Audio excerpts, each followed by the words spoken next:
Hey everybody, this is Talkative Carl back again for another movie spoiler review. And today we'll be talking about, for the month of Halloween, the 2020 The Invisible Man movie. Now, I'm not much of a horror guy, and I didn't see this in the theaters, but it did come out on streaming services, uh, free for Amazon Prime at the time. And I was curious because there's been people been raving about how it was like, because Universal, when it comes to their monster movies, when they're trying to build a franchise, they weren't so lucky with those. This one was, as I mentioned in previous videos, was a better step.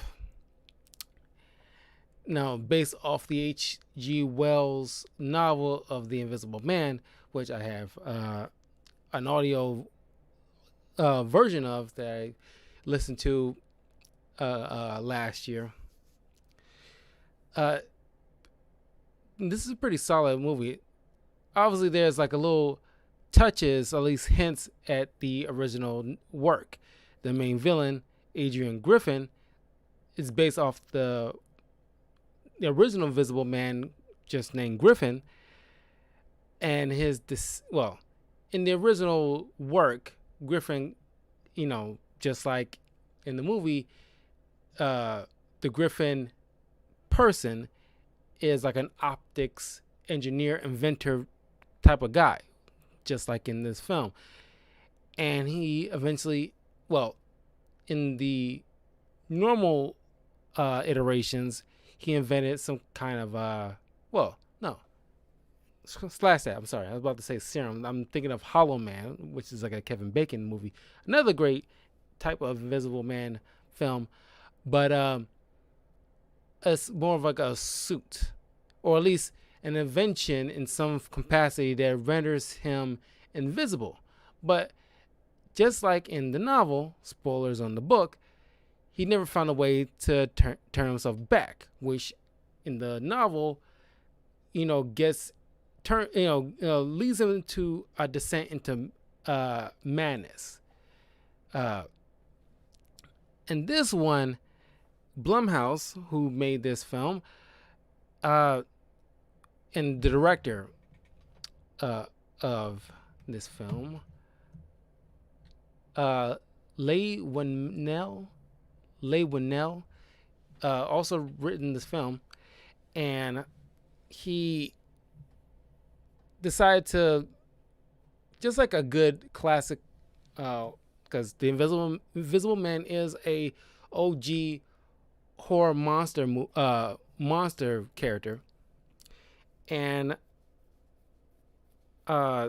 instead of just like falling into descent into madness because he is like permanently invisible, in this version he has a suit that turns him invisible. However, it's a nice little, what he managed to do is brilliant, where he has this version of Griffin being a abuser, like pretty much like a wife beater situation.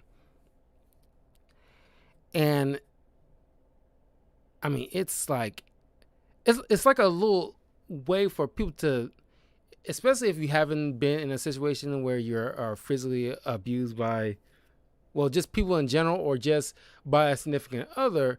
Like in this case, it's like a window into that, because there are certain shots even I as a man cringe at.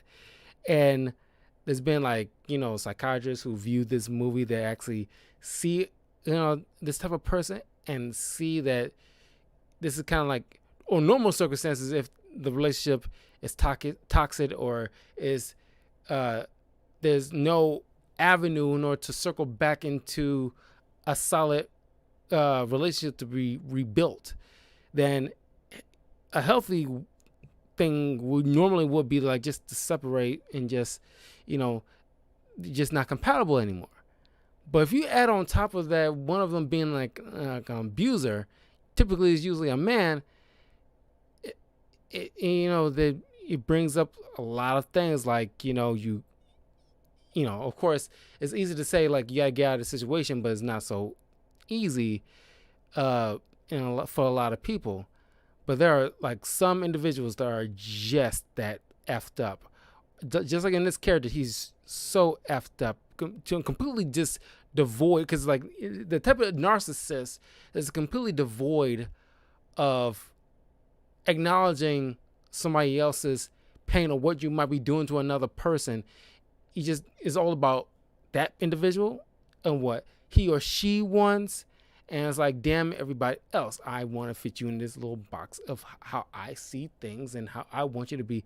To the point where it's like, as the character, Cecilia Cass, played by Elizabeth Moss, mentions in this film a couple of times that, Adrian not only like control what she does, controls what she eats, controls what she says, even how to a certain extent how she would even think, where she doesn't have any control of her own life. It's like that kind of just like a very very like obsessed crazy control over another individual. I can't imagine what his parents were like, or at least having to deal with raising, a person like that. Or maybe one of his parents were like that, and he just saw that and just somehow subconsciously emulated that. Who knows? But now this is the last for at least this year, me going into the classic horror film. Like I already did like Dracula Untold and 2010's Wolfman movie, which you can check out on the channel. But even though those two, the studio's mindset flopped, I question Dracula Untold. I think that's actually a solid Dracula movie that can easily swing into this, but that's neither here nor there. But this is like a nice jumping on point, and we're getting a brand new Wolfman movie with Ryan Gosling, which I'm looking forward to. But this movie begins in like a very harrowing, because like you don't even get to see like what led up to the point of this action, but it's like we've been told in like snippets that this she's been obviously abused, and we're jumping into the point where it's like she's trying to get the freak out. She's drugging Adrian with like diazepam, diazepam, knocking him out. So she's sneaking out with her sister Emily, waiting in a car to pick her up. As soon as she's got in the car, she's telling like go go go, and she's like sister's wondering like what the hell, like what's going on, and then all of a sudden out of nowhere, here comes like Adrian just bursting like against like this tackling the dang car, like screaming out of the top of it, like his lungs like a madman, and then like just pretty much like punched right through the window just to try to grab her, and they just drove off. And it's like, and it's like kudos to like the cinematographer and the direction of Leah. Sometimes you don't get to see Griffin until you need to see him. So even before he's invisible, he just appears out of nowhere in this shot.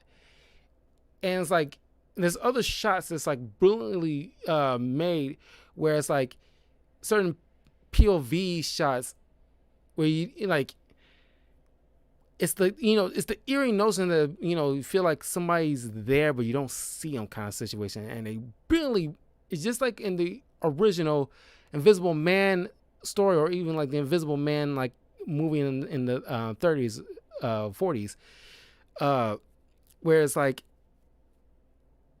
even though you don't see him, he's there, and that's the eerie part.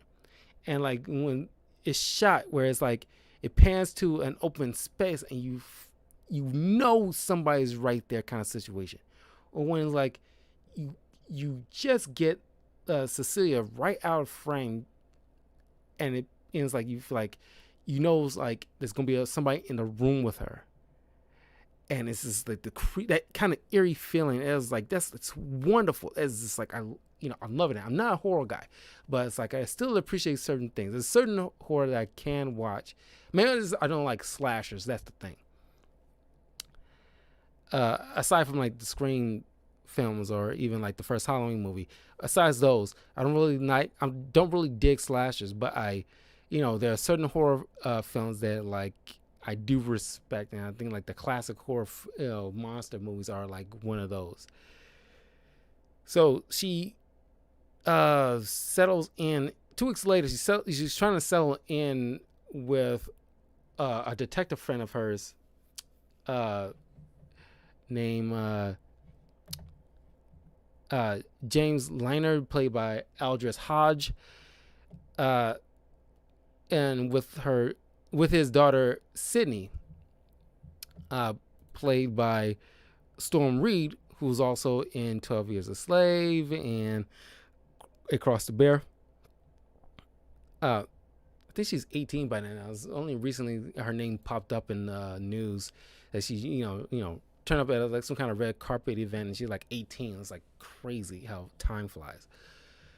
But she's, it's like if you know somebody, or if you heard like stories about like people in domestic violence, and it's like especially women that you see like Elizabeth Moss like played it very, very brilliantly, where like there's certain mannerisms that she does that just like indicate that you will see like people who've been in this situation, how it's played out. I think it was like, honestly, it's like beat for beat of what you expect. People traumatized to that level where she can barely go outside, to the point where it's like she have to take, well, she takes small steps, because it's like she got extreme PTSD because it is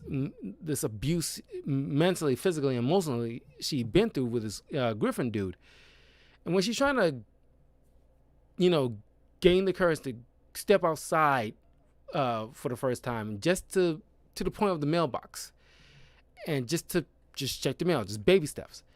And when you see like a jogger just pass by, she just freaks out and runs back in the house. That is just like, you feel for her. It's just like, to other people it's just a normal jogger, but it's like to her, she still feels that he's there. And it's like, I haven't known anybody who's dealt with, well, I know one person a long time ago that I used to work with at like a job at a Jewel Oscar grocery store. I forgot her name. I mean, we only, like hung out because I didn't even notice at the time, because the guy she was with, we all used to work together at this grocery store, like well over a decade ago. And like we hung out, it was like one summer day we hung out near the beach, and just kicking, vibing. We all seemed to be cool. Fast forward, like months later, she is at work with a black eye, and I didn't hear from her, but I'm pretty sure I heard it from another friend of mine that guy was beating her. I don't know how often that was, but they never got back together. So that one time, if that was that one time, that was probably more than enough. But God, you think somebody, like, because I was concerned about that black eye. I had an inkling. I didn't want to assume, but I had an inkling. But I had to ask her, like, what happened. She obviously wasn't forthcoming. I wasn't going to press her on it. But that guy just eventually did not, come to work at some point. I stopped. I never even bothered to like even concern myself with. It was like he just stopped showing to work one day, and then like, I know it was about the black eye and stuff like that. So it's like, you know, I should have put two and two together, but I had an inkling. But that's probably like the only person I think I ever knew that's actually been in that situation. But I never actually, got down to like talking with her about it. Let alone it's like I don't even think she probably would have want to disclose that kind of personal situation to me. Obviously that was got to be traumatizing, but I don't think it was ever would have been on this level. However, to the point where she's like too. I don't want to assume that, but just to this point where it's like this guy goes out of his way to use this invisible suit to torment Cecilia, to the point where it's like he's, breaking into Jane's house somehow, or at least you find out later he's been hiding in the house somehow, which that's probably one of the things I, got a little confused about, like, because she investigates in the attic and finds, certain things like a cell phone or what have you that belongs to him. And it's like, how did he like make his way into like without being heard at least, and like, somebody coming in the attic and find these things at some other point of the day when he's not there. It's like, how? But certain things started to become a miss for Cecilia. Like she cooked one time and then like, the burner on the stove like, lights up and like almost, catching the kitchen on fire. Moving things around to the point where he's taking picture of her while she's sleeping and screwing with her. Cause like at this point, she is told that he committed suicide. His brother, who was a lawyer, is confirmed like, yeah, like I got his ashes in that urn. He's leaving you with $5 million with the stipulation, of course, he like, no medical, mental, illnesses come about with you, or like your mental faculties is not like leaving you, or is you don't commit a crime, that kind of situation, you can keep this money. And later found out that he, his brother's in cahoots and stuff like that, which was, you kind of like get that feeling too, because there's no way. It would have been like more of a subversion of expectations if the brother actually, figured out and tried to stop his brother from committing these acts once he realized he faked his death. But that wasn't the case. He was in on it. But this has allowed him to, have free reign to do whatever he wanted. But the thing is, somehow he still kept his fancy house, because normally if he's kind of living by himself and like, he's tormenting her to eventually push her towards back to him in order to make him stop. But if somebody, I'm not sure if they legally had like, because I don't think they was legally married at all, but they was living together. So it's like, I'm pretty sure he still had the deed to the house. If the individual who technically owns the house is pronounced legally dead, or at least somehow is thought to be dead, then the house should be up for collateral or up for sale or something like that, not right away, but fairly soon. And somehow he's still getting in and out and blah, blah, blah. Don't know. Maybe his brother had some kind of like controlling, some kind of control over the house, so that way he can still have access back back and forth inside the house.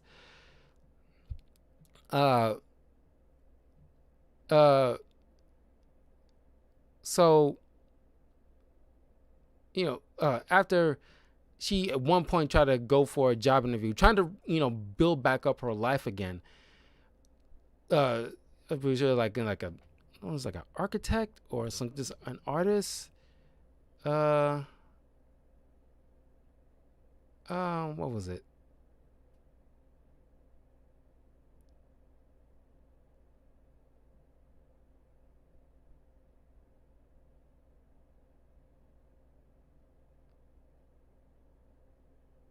Well, like, she's trying to provide a portfolio.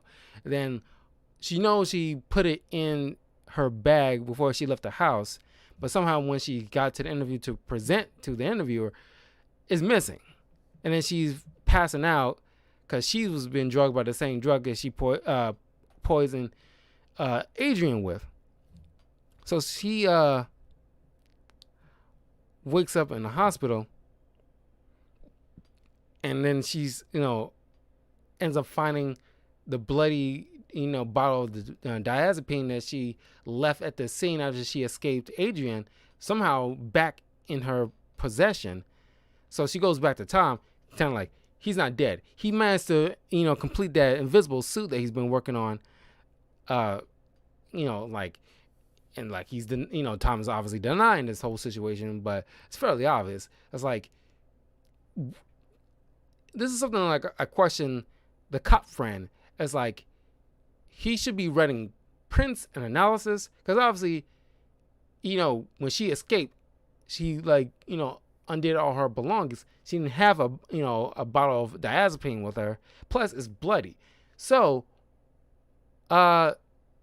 he should be running like all sort of tests on that thing, because he had to leave some type of trace on that bottle that doesn't, that any kind of prints or DNA that doesn't belong to Cecilia herself, because obviously he handled that thing too. But if he brought it back or even touched it before he got himself in that suit or something, maybe he did, but it had to be something, because other than that, he should be just as suspicious, because if she didn't bring that thing with her after she escaped, it's not something that she want to go back for, then he should be wiring tapping at least Tom's phone or something to trying to ascertain, like, okay, there's obviously something going on, because like, she didn't bring it here. I know she didn't bring it to my house.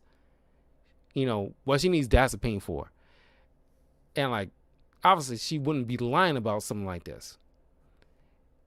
And of course he didn't do any of that. I don't know sure what was his mindset with that. But she at one point just like back at James's house, and then while she's chatting with the daughter getting like slapped so freaking hard she almost sailed across the freaking room, and then her and Adrian believing like Cecilia did it, they leave the house to go check up on her in the hospital. Don't know why she needs to go in the hospital. She could just go to the bathroom or whatever like that, but maybe just want to make sure she's not concussed or something. But she's alone in the house. Now she's like tangling with the Invisible Man, who somehow, I doubt is maybe. Here's the thing, like, I'm a little confused on, because the Invisible Man, despite wearing a suit, should not give him super strength, because despite Moss being like a small in stature, and him, I was like probably like a guy in 6 feet or so, shouldn't, well, it all depends how strong he is, because he seems like a well-fit dude, but he's able to like, maybe I don't know if he's lifting her with 2 hands, because you can't tell, but even still, I don't believe he should be strong enough to just pick her up like that, or at least, well, maybe that. You could probably convince me of that, but what I cannot believe that he can hit her so hard where she's almost sailing across the room, because it doesn't seem like she's being, well, there's certain shots he's obviously being thrown, but there's certain moments where you feel like it's just a hit and she's sailing across the room, and that's that kind of confused me a bit, just a bit. But maybe this is one of those moments you gotta suspend your disbelief, but just like certain acts of minor feats of strength is hard to like fathom, because he's just a human being, just invisible. He's not Dracula or a Wolfman, where you can feasibly believe that, yeah, even at human form, the Wolfman can easily like just minor enough strength to knock a person across the room. I can buy that, even without the whole wolf part. Dracula or vampires in general can easily do that without exerting too much strength. by comparison to like the average human, to a vampire's supernatural strength. Because if you ascertain, or if you buy from like the Vampires versus Zombies episode I watched along, I did earlier in the month on the Deadliest Warrior episode, that according to Steve Niles, the director of 30 Days a Night, states that your average vampire will be as strong and as fast as an elite, 6 times as strong and as fast as an elite athlete. So they don't have to exert that much strength to hit a human being that's obviously not as strong enough. It's just like almost flicking, or at least the way you kind of push a toddler down. Is not much strength needs to be involved. That's how much strength they probably would have exerted a vampire to a woman, to a human ratio, strength wise. But this is, just like a regular man, and granted she's a woman, so obviously a man, just the same comparison, don't need to exert that much strength to strike a woman. But it shouldn't be as much to the point where she's sailing across the room. That is something like I'm having a hard time to buying.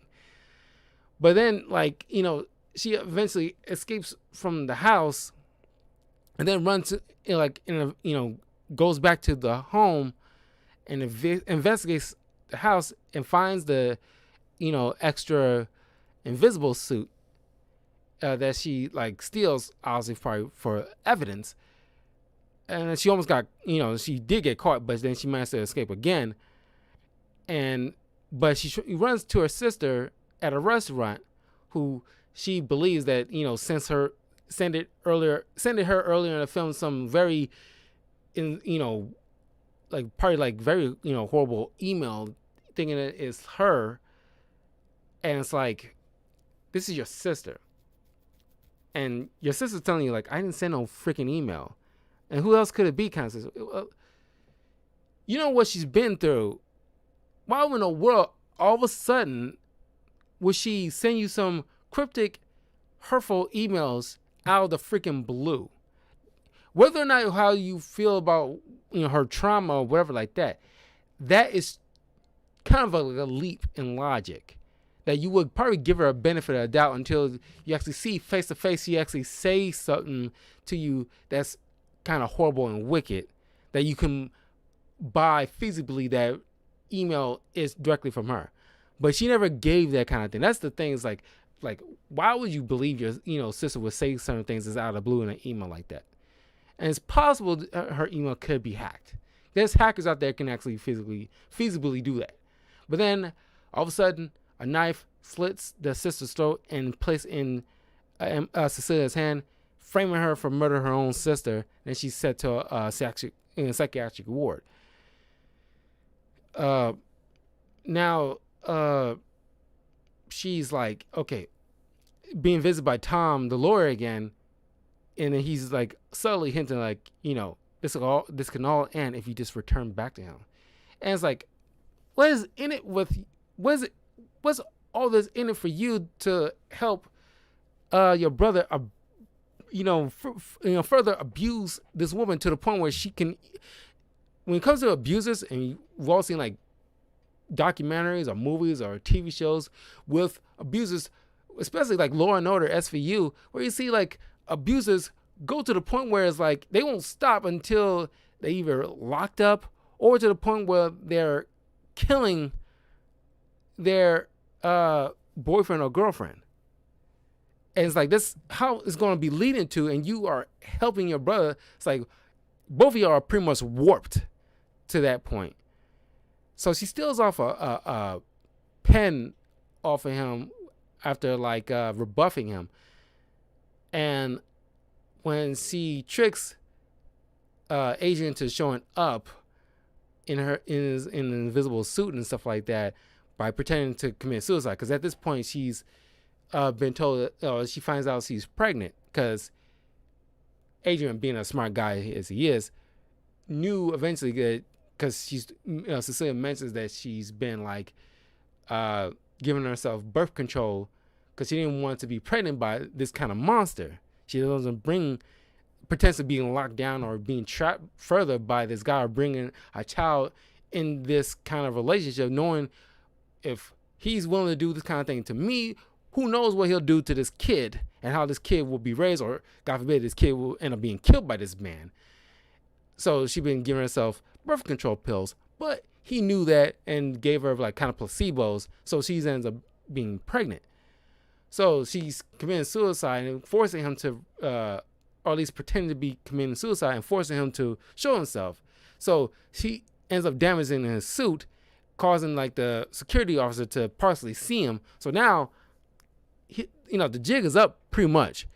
So he subdues, like these security guards while she's running out, and then he threatens her, knowing that he wants that kid, so he cannot hurt her, but he's pretty much threatening like James and his daughter. So he goes back there, and her giving chase.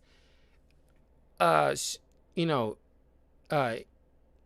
getting attacked by this invisible man, and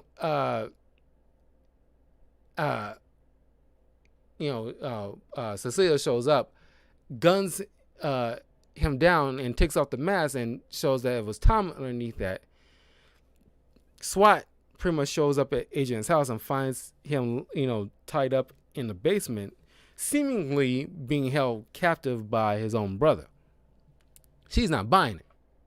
So in an act of like, pretending to be going back to him under like these conditions and everything like that, she just wanted him like, wearing a wire. She want, Adrian to admit that he's the one that's been causing all this havoc and ultimately killing her sister. And it wasn't Tom behind all this. And of course he's denying it until he let it slip, by the whole, because like, when she found his cell phone in the attic, he sent like a text about like surprise, and like he dropped like this whole surprise line to her again, pretty much confirming to her like, yeah, it's obviously you, and she knows for well he's not going to stop, because like, and this is like a shot that really made me kind of not cringe in a bad way, cringe like make my skin crawl when he like, knowing what kind of monster this man is, because he's a monster, like class of horror monster, but in a different way than we typically would probably get from a horror monster. The way he places his hand on her lap, trying to feign like I'm a changed man kind of thing, that kind of typical kind of douchebag kind of. It's weird how like guys like this go through that same tired ass line, like like I'm changed kind of situation. There's always some kind of variation of that, but like I'm surprised, or maybe it's because they're that narcissistic, they don't realize how tired and played out that kind of line is. But especially how much damage he inflicted if it's up to this point. But when he places his hand on her lap, it made my skin crawl, because this dude's like, I know her skin crawled, but my skin crawled. Like, dude, don't fucking touch her. I mean, I almost said, don't fucking touch me. Like, dude, don't fucking touch her. Like, you're slimy. You're just, just a despicable type of human being. So she goes to powder her nose while he's sitting, because obviously he got a kind of an advanced kind of house, so he just got cameras, and she knows where they are. So she knows where the blind spots are. So in the spare invisible suit, she takes the knife and cuts his throat. And going back into the back room, takes off the suit, comes back into frame, and feigns distraughtness and stuff like that. And then she backs up out of frame to like, look into his eyes as he's dying. And just don't like, yeah, like I knew he wasn't gonna stop, so like this was the only way. So with James listening, running towards the house, seeing her walk out, just telling him like, it's done. And it's like he's not gonna turn, despite seeing the invisible suit in her bag, he's not gonna turn her in. But this is where the movie ends, and I mean, like, this is like a clever. This is why probably like allowing the shared monster universe to dark universe to continue, because This director brilliantly, because just like with the classic, you know, Frankenstein and Wolfman and Dracula, there's another component rather than just being like a generic monster movie. There's undertones to, you know, what these movies were about. Like Frankenstein, for example, was just like about a scientist playing God and it's not working out kind of situation because only God can create life properly. And you are just butchering, it's like butchering that, idea to its fullest, to the point where you create this kind of abhorrent monster who probably, doesn't like, doesn't like the fact that like he's being put in, being brought into this world in such a grotesque fashion, in a monstrous kind of way, where he's like, this is like, an abomination. It's like the perfect example of abomination to God, and mankind as a whole. And the way this Invisible Man worked is the fact that you're just like with like Ant-Man is like a heist movie in a superhero context. This is like an abusing type of relationship type of movie with the horror monster element wrapped around it. And it's like, it's brilliantly done. That's how you can get people invested. Obviously this is continuing, but I'm wondering, how it would tie in, because like Adrian would have made like a good horror movie monster, but maybe her baby, because maybe it's set in the future when the baby's a little more grown up, when there'll be the next true Invisible Man, eventually tying into like Ryan Gosling's Wolfman and Dracula and so forth in the future. Maybe. I'm confused. I'm curious to know how, like, what they will do with that, since Adrian is dead. But yeah, that was The Invisible Man. Still pretty solid of a flick. This is my second time watching this, and like, it's a nice little subtle callbacks to the original Invisible Man. I honestly did not recall that the original Invisible Man was in the whole optics engineering inventor thing. For the longest time, I always assumed it was, at least what my brain remembers, it being some kind of serum, but maybe I was confusing that with Hollow Man. But it was actually some like a different invention, but by the same context. But let me know what you guys think of the Invisible Man 2020 film. Did you enjoy it? Did you still enjoy it? Is there certain things that you didn't like about it? What was your favorite things about it? Follow me on the links in the description if you're watching this on YouTube. And I'll see you guys next time. I'll still got like at least a few more movies to do a spoiler review video on, to wrap up the month of October before Halloween, because I won't be doing anything that day.